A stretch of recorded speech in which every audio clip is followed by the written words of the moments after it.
The Whisper in the Void. Dr. Sarah Chen pressed her palm against the cold metal wall of the observation deck, watching the dying star through the reinforced viewport. The massive red giant pulsed like a wounded heart, casting everything in blood-colored light. She had been stationed at Kepler Research Station for 3 years, studying stellar collapse, but tonight felt different. Something was calling to her from the darkness between the stars. The communication array had been picking up strange signals for weeks, not the usual cosmic background radiation or pulsar emissions that filled space with natural static. This was something else entirely, something that made the hair on her arm stand up every time she listened to it. Captain Marcus Rivera found her there at 0300 hours, staring into space with the intensity of someone who had discovered fire. Marcus was a practical man, built like a tree trunk and twice as steady. He had commanded frontier stations for 15 years and knew when his people were onto something big. "You look like you've seen a ghost, Doc," he said, settling beside her with 2 cups of coffee. The steam rose in small spirals, the only warm thing in the cold observation deck. Sarah accepted the coffee gratefully, wrapping her fingers around the ceramic mug. "Maybe I have, Marcus. Maybe we all have." She activated her tablet and showed him the latest readings. "The signal is getting stronger, more complex, and it's definitely artificial." The patterns on the screen looked like music made visible, waves of data that rose and fell in mathematical harmony. Marcus squinted at the display, trying to make sense of what he was seeing. "Looks like noise to me." "That's what I thought at first," Sarah said, excitement creeping into her voice. "But look at this." She highlighted sections of the signal, showing how they repeated in specific intervals. Prime numbers, mathematical constants, the ratio of a circle's circumference to its diameter. Someone is trying to talk to us. Marcus felt a chill that had nothing to do with the station's temperature controls. In all his years in space, he had hoped for this moment and dreaded it in equal measure. First contact with alien intelligence was the dream of every explorer, but it also meant everything was about to change. "Are you certain about this, Sarah? Because if you're right, we need to contact Earth immediately." Sarah nodded, her dark eyes reflecting the dying star's light. "I've run every test I can think of, cross-referenced with every natural phenomenon in our databases. This isn't coming from any star or planet we know about. Someone built this signal and aimed it at our solar system." Over the next 48 hours, Kepler Station became the center of the known universe. Scientists, military officials, and government representatives flooded the communication channels. Everyone wanted to know about the signal that had traveled across impossible distances to reach human ears. Dr. Elizabeth Warner, Earth's leading xenolinguist, arrived on the first available transport. She was a small woman with silver hair and eyes that missed nothing. Within hours of examining Sarah's data, she confirmed what everyone hoped and feared. "This is definitely a constructed language," she announced to the assembled team. "Whoever sent this has been watching us for some time. They've learned enough about human mathematics to use our own concepts as a foundation for communication." The breakthrough came when Sarah realized the signal wasn't just mathematical. Hidden within the equations were emotional markers, frequencies that matched human brain patterns associated with fear, desperation, and hope. Someone was not just trying to talk to humanity, they were begging for help. Working around the clock, the team began decoding the message. Each section revealed more of the story. The senders called themselves the Veil Tai, which translated roughly as those who seek stars. They were an ancient civilization that had been studying the cosmos for millennia, cataloging life throughout the galaxy. Their sun was dying, collapsing faster than their science could explain. Worse, something was accelerating the process, something that consumed light itself and left only darkness behind. The Veil Tai had watched a dozen neighboring star systems go dark over the past century. Now it was their turn. "They've been sending this message for 50 years, Sarah explained to Captain Rivera as they stood in the communication center. Banks of computers worked constantly to process the incoming data. "It's reached 17 different solar systems. We're the first to respond." Marcus studied the star charts showing the dead systems. A pattern of darkness was spreading across that region of space like an infection. "What makes them think we can help? They've had thousands of years to solve this problem." Sarah's expression grew troubled. "That's just it, Marcus. They can't solve it. Because they don't understand it. The Veil Tai have never encountered warfare.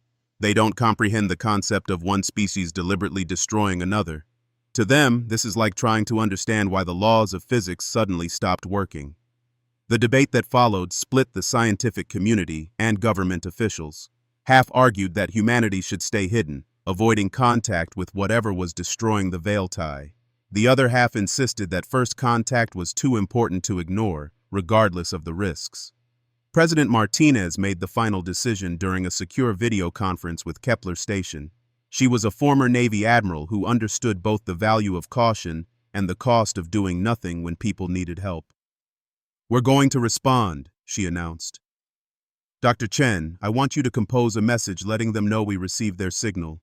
Captain Rivera, prepare your station for an extended mission. We're going to find out what's happening out there." The response message took days to craft. Every word was debated by committees of linguists, scientists, and diplomats. Finally, Sarah transmitted a simple reply using the veil tie's own mathematical language. "We hear you. Help is coming." The answer arrived faster than the speed of light should have allowed. Advanced technology that bent space itself to carry information across the galaxy. The message was short but carried the weight of an entire civilization's gratitude. "Thank you, star children. We will prepare for your arrival." Preparations began immediately. The UES Prometheus, humanity's newest deep space exploration vessel, was retrofitted for a mission unlike any in human history. The ship carried the best minds Earth could offer, along with enough supplies for a journey that might take years. Dr. Sarah Chen volunteered for the mission, as did Captain Rivera. They would be traveling farther from Earth than any human had gone before, into a region of space where entire star systems were going dark. The unknown awaited them with the promise of answers and the threat of extinction. As the Prometheus prepared to depart, Sarah stood once more in the observation deck of Kepler Station. The dying red giant still pulsed in the distance, but now it seemed less like an ending and more like a beginning. Somewhere in the darkness between the stars, an ancient civilization was waiting for help that only humanity might be able to provide. The ship's engines came online with a deep thrumming that vibrated through the station's hull. Humanity was about to take its first steps onto the galactic stage, not as conquerors or explorers, but as rescuers. They were heading into the unknown to answer a cry for help that had traveled across the cosmos. Sarah packed her research, said goodbye to the colleagues staying behind, and boarded the Prometheus. As the ship pulled away from Kepler Station, she watched the red giant shrink in the viewport until it was just another star among billions. Behind them lay the safety of the solar system and everything humanity had ever known. Ahead lay darkness, mystery, and a civilization that had pinned its hopes on a species they had never met. The journey to Veiltai space would take 3 months using humanity's fastest engines. During that time, the crew would prepare for scenarios no one could fully imagine. They were traveling to a war zone where the weapons were beyond their understanding and the enemy remained a mystery. But they were also traveling with something the Veiltai had lost long ago: the knowledge of how to fight. Humanity had been forged in conflict, shaped by millennia of struggle and survival.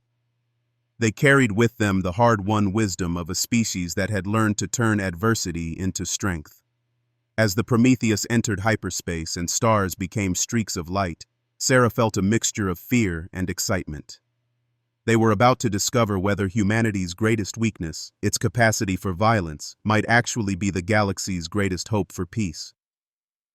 Into the heart of darkness. Commander Elena Vasquez stood on the bridge of the UES Prometheus as it dropped out of hyperspace at the edge of Veiltai territory. What she saw through the main viewport made her blood run cold. Where star charts showed a thriving solar system, only half the stars remained. The others had simply vanished, leaving holes of absolute darkness in space itself. "My God," whispered Dr. Sarah Chen from her station at the communications array. "The entire outer system is gone. 12 planets, 3 asteroid belts, all the orbital stations. It's like they never existed." Elena had commanded rescue operations on 3 different worlds, but nothing had prepared her for this. She was a career military officer who had earned her position through 20 years of service in Earth's expanding frontier forces. Her black hair was streaked with gray at 38, and her dark eyes had seen enough tragedy to recognize it from across the galaxy. "Life signs?" she asked her sensor operator. "Reading approximately 2 million Veiltai on the inner 3 planets, down from the 15 million Dr. Chen's projections indicated. Whatever's been happening here, it's been happening fast." The communication system crackled to life with a transmission in the musical language the team had learned during their journey. Sarah's translation software converted the alien words into English in real time. Human vessels, this is Zafara of the 7th Research Collective. We have been monitoring your approach. Please, you must maintain distance from the dark zones. The Devourers become aggressive when new energy sources arrive. Elena leaned forward in her command chair. Devourers. That's the first time they've given the enemy a name. Dr. Chen, can we establish visual contact? The main screen shifted to show the interior of what looked like a vast library. Crystalline structures held millions of data storage devices, but many shelves stood empty. In the center of the image stood a being unlike anything in human imagination. Zafara was tall and slender, with pale blue skin that seemed to shimmer with its own light. Her face was angular but elegant, with large eyes that held depths of knowledge accumulated over centuries of life. She moved with the grace of someone who had never known violence, never had to fight for survival. Commander Vasquez, Zafara said through the translator, we are grateful beyond expression that you have come, but I fear you have arrived too late. The Devourers have already consumed most of our civilization. In 7 cycles, they will reach the core worlds. Elena studied the alien's face, seeing desperation masked by dignity. Tell us about these Devourers. What are we fighting? Zafara's expression grew puzzled. Fighting? I do not understand this concept. The Devourers simply exist. They consume energy, matter, even light itself. We have tried to communicate with them to understand their purpose, but they respond only with consumption. Dr. Chen stepped forward. Zafara, humans come from what we call a death world. Our planet taught us to survive by competing with other species. Sometimes that means fighting to protect what we value. Can you show us what the Devourers look like?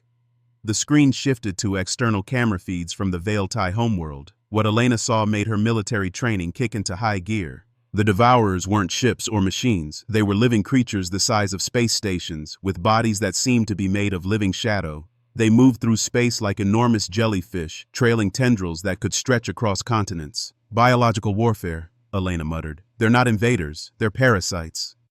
As they watched, one of the creatures approached a Veiltai orbital habitat. The structure simply dissolved when the tendrils touched it, its matter and energy absorbed into the creature's body. The million inhabitants didn't even have time to scream. How many of them are there? Elena asked.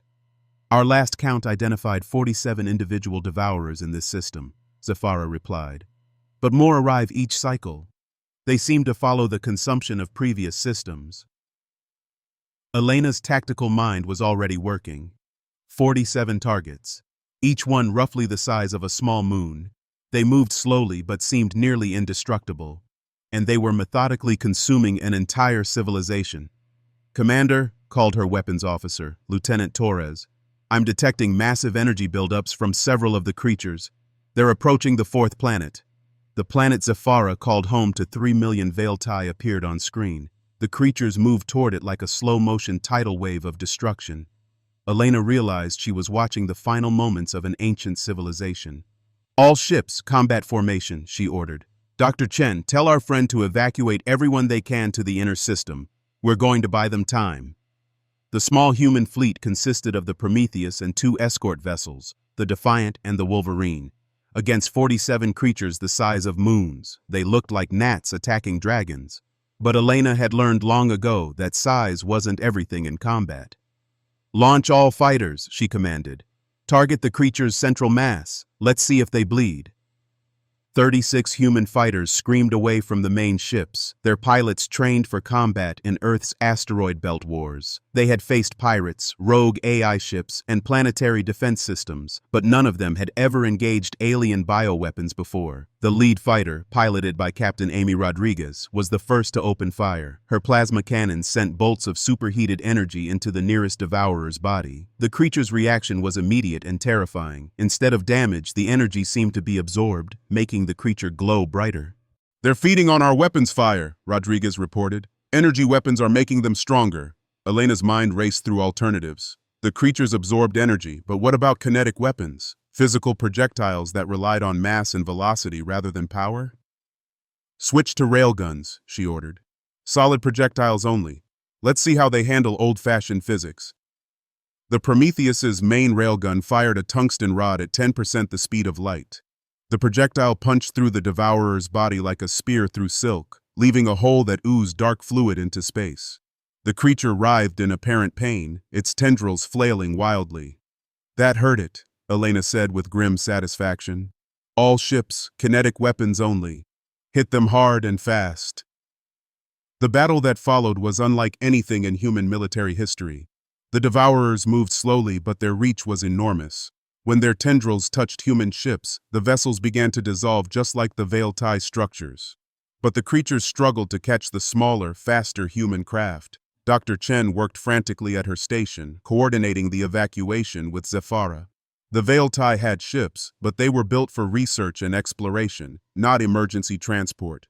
Millions of beings needed to escape a planet that was about to be consumed. "Elena," Sarah called out. "The veil-tie have civilian transports ready, but they can't get past the Devourers. They need an escort." Elena looked at the tactical display. 17 of the creatures now lay dead or dying, their bodies drifting in space like dark islands. But more were arriving through what looked like tears in space itself, some kind of faster-than-light travel that brought reinforcements from consumed systems. "Rodriguez, take your squadron and escort the civilian ships," Elena ordered. "Everyone else, we hold this line until every last veil-tie is safe." The rescue operation took 18 hours. Wave after wave of veil-tie transports fled their dying world, protected by human fighters that danced between the Devourers' grasping tendrils. Elena lost 8 pilots during the evacuation, but they saved nearly 2 million beings. As the last transport cleared the planet's atmosphere, Elena watched the world that had been home to the veil-tie for millennia slowly dissolve into the Devourers' bodies. Centuries of art, knowledge, and culture vanished in hours. "Commander," Zephyra's voice came through the communicator. "We have preserved our most important data archives. Our civilization's memory will survive, thanks to your sacrifice." Elena studied the tactical display. They had won this battle, but the war was far from over. More Devourers were arriving through the spatial tears, and intelligence indicated similar creatures were consuming other systems throughout this region of space. "Zephyra," she said, "we need to know everything about these creatures, where they come from, how they reproduce, what their weaknesses are. This isn't just about saving your people anymore. If we don't stop them here, they'll keep spreading until they reach Earth." The alien's large eyes showed something Elena had never seen before from the peaceful veil-tie. Determination mixed with hope. "Commander, we have something that might help. Ancient records from civilizations consumed long before we encountered the Devourers. Species that left warnings about the creatures before they died. Perhaps together we can find answers that neither of our peoples could discover alone." Elena nodded, feeling the weight of command settle heavier on her shoulders. Humanity had answered a cry for help and discovered a threat to all intelligent life in the galaxy. Now they had to find a way to stop an enemy that seemed unstoppable. "Set course for the inner system," she ordered. "We have a war to plan." The price of salvation. Admiral James Park stood in the war room of Earth's newest orbital station, studying holographic displays that showed the true scope of the Devourer threat. 6 months had passed since the rescue of the veil-tie, and the news was worse than anyone had imagined. The creatures weren't just consuming isolated star systems, they were spreading across the galaxy like a plague. 17 civilizations confirmed extinct, reported Dr. Sarah Chen, now serving as Earth's first xenological consultant. 12 more under active attack, and we've identified what appears to be their source. The display showed a region of space so dark it seemed to swallow light itself. No stars, no planets, nothing but an emptiness that sensors couldn't penetrate. According to the ancient records Zephyra had shared, it was the place where the Devourers had first appeared over 2,000 years ago. James was a career officer who had worked his way up through Earth's expanding military forces. At 55, he had silver hair and scars from the asteroid belt conflicts that had taught humanity the basics of space warfare, but nothing in his experience had prepared him for an enemy that consumed entire civilizations. "How many survivors do we have?" he asked. Commander Elena Vasquez stepped forward. She had been promoted after successfully evacuating the veil-tie homeworld, but the victory felt hollow when measured against the scale of destruction. 3 million veil-ties safely relocated to the colonies we established in the Kepler system, plus approximately 50,000 survivors from 6 other species we've managed to rescue. The rescued aliens represented the scattered remnants of once great civilizations. The Corvani had been master engineers who built structures that spanned entire continents. The ethereals were energy beings who communicated through light itself. The Zenthari were peaceful traders who had connected dozens of worlds through commerce and culture. All of them had stories of the same unstoppable darkness consuming everything they had built. What about military assets? James asked. Elena consulted her tablet. 43 human ships of various classes. The Veil Tai have converted 18 of their research vessels for combat support. The other survivors brought whatever ships they could save, but most were built for peaceful purposes. James studied the numbers. Less than 100 ships against an enemy that had consumed hundreds of star systems. The mathematics were daunting, but humanity had faced impossible odds before. What have we learned about their capabilities? Dr. Chen activated another display showing detailed analysis of devourer biology. They're definitely artificial constructs, but grown rather than built. Think of them as living weapons created by some kind of biotechnology we don't understand. They reproduce by consuming enough matter and energy to spawn new individuals. The creature's life cycle was horrifying in its efficiency. A single devourer could consume a planet's worth of matter and energy, then split into multiple offspring. Each new creature carried the memories and capabilities of its parent, making them a perfect plague organism. But they have weaknesses, Elena added. Kinetic weapons can damage them. They struggle with rapid maneuvers, and they seem to follow predictable patterns when hunting. The breakthrough had come from an unlikely source. Zafara and a team of human military analysts had studied thousands of hours of combat footage, looking for patterns in devourer behavior. What they found was encouraging. The creatures, despite their intelligence, followed instinctive hunting behaviors that could be predicted and exploited. They're pack hunters, Elena explained. They coordinate attacks on large targets but struggle when facing multiple small, fast threats. That's why our fighter squadrons have been so effective. James nodded, but his expression remained grim. Effective at small-scale engagements, but look at this. He gestured to the galactic map showing the spread of darkness. They're not just hunting individual systems anymore. They're moving in coordinated waves across entire sectors.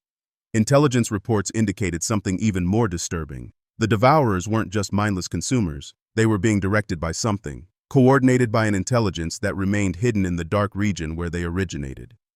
There's something else, Dr. Chen said quietly. The ancient records mention a species called the Hive Queens. They're supposed to be the original creators of the devourers. If they still exist, they're the ones coordinating these attacks. The war room fell silent as everyone absorbed this information.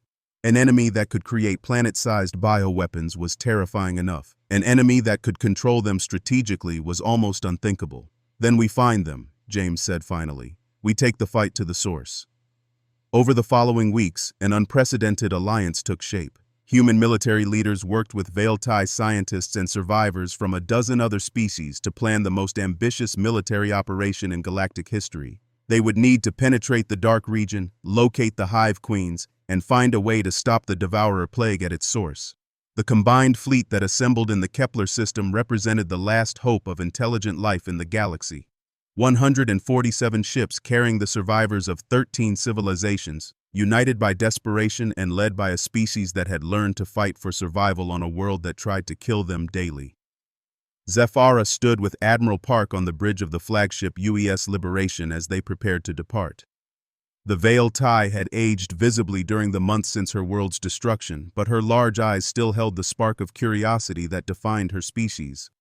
"Admiral," she said through the translation device they both now wore, "I have been thinking about what you told me about Earth, how conflict shaped your species. Perhaps this is why the universe brought us together. You learned to fight so that when the time came, you could fight for all of us." James considered her words as he watched the fleet form up around them. Ships from a dozen different worlds, each representing a unique approach to the challenges of space travel.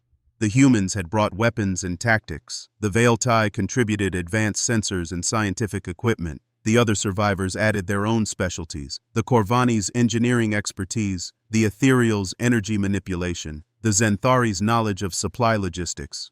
"Maybe you're right," he said, "but we're not fighting for conquest or territory. We're fighting for the right of intelligent life to exist in this galaxy." The journey to the dark region took 3 weeks. As they traveled deeper into consumed space, the fleet passed through system after system that had been stripped bare. Dead worlds orbited stars that had been partially drained of energy. The Devourers had been thorough in their consumption, leaving behind only rocks too small to be worth harvesting. On the final day of travel, they encountered the enemy's outer defenses.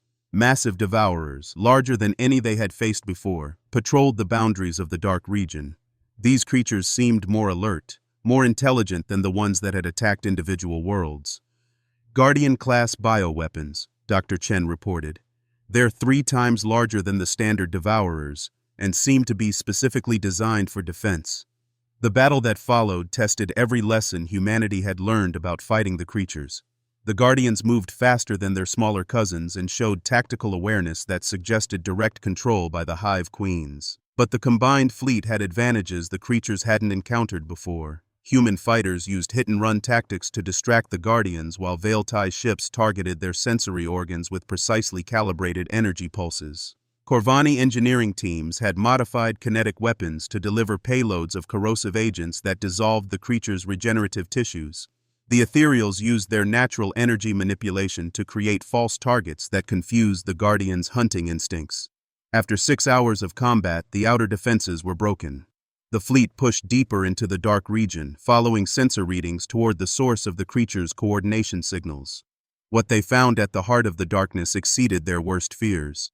A structure the size of a small moon, organic and artificial at the same time, pulsing with malevolent intelligence. Around it swarmed thousands of Devourers in various stages of development, from newly spawned larvae to massive superorganisms that dwarfed anything they had fought before. "That's it," Admiral Park said grimly. "The source of the plague." Dr. Chen's readings were off the charts. "James, the energy readings from that structure. It's not just controlling the Devourers. It's actively creating them. If we don't stop it here, it will keep spawning them forever." The final battle for the galaxy's survival began with a coordinated assault on the Hive Queen's fortress. Every ship in the fleet opened fire simultaneously, their combined weapons creating a storm of destruction that lit up the darkness like a new star. But the Hive Queen fought back with everything it had. Devourers swarmed toward the fleet in numbers that blocked out the stars. Bioweapons the size of battleships emerged from hidden alcoves in the structure. Energy beams that could vaporize entire ships lanced out from the fortress's surface. The cost was terrible. Ship after ship fell to the Hive Queen's defenses. Admiral Park watched friends and allies die as their vessels were consumed or destroyed. But for every ship lost, the combined fleet inflicted damage on the structure that couldn't be quickly repaired. The turning point came when Zephyra made a discovery that changed everything. Hidden in the ancient records was a reference to the Hive Queen's one weakness. They required a specific harmonic frequency to maintain control over their creations. If that frequency could be disrupted, all ships with sonic weapons, target frequency 847.3 terahertz, Admiral Park ordered. Hit it with everything you have. The sound that emerged from their combined weapons was beyond human hearing, but its effect was immediate. The swarms of Devourers suddenly stopped their coordinated attacks and began fighting each other. The massive bioweapons turned on the fortress itself. The Hive Queen's perfect control collapsed into chaos. With their guardian creatures turning against them, the Hive Queen structure became vulnerable. The fleet concentrated all remaining firepower on the fortress's core, driving deeper and deeper through layers of organic armor until they reached the central chamber. The explosion that followed could be seen from neighboring star systems. The Hive Queen's fortress tore itself apart from the inside, taking with it the source of the Devourer plague. Around the galaxy, the creatures that had been consuming civilization suddenly stopped moving, their coordination severed. In the aftermath, as rescue ships searched for survivors among the wreckage, Admiral Park found himself standing once again with Zephyra in what remained of the Liberation's bridge. Half the fleet had been lost in the final battle, but they had achieved something many thought impossible. "Is it over?" Zephyra asked. James looked at the readings showing dormant Devourers drifting aimlessly through space. Without the Hive Queen's control, they had reverted to simple organisms that would eventually die without direction. "The immediate threat is over," he said. "But we have a galaxy to rebuild, billions of beings to relocate from consumed worlds, and we need to make sure nothing like this ever happens again."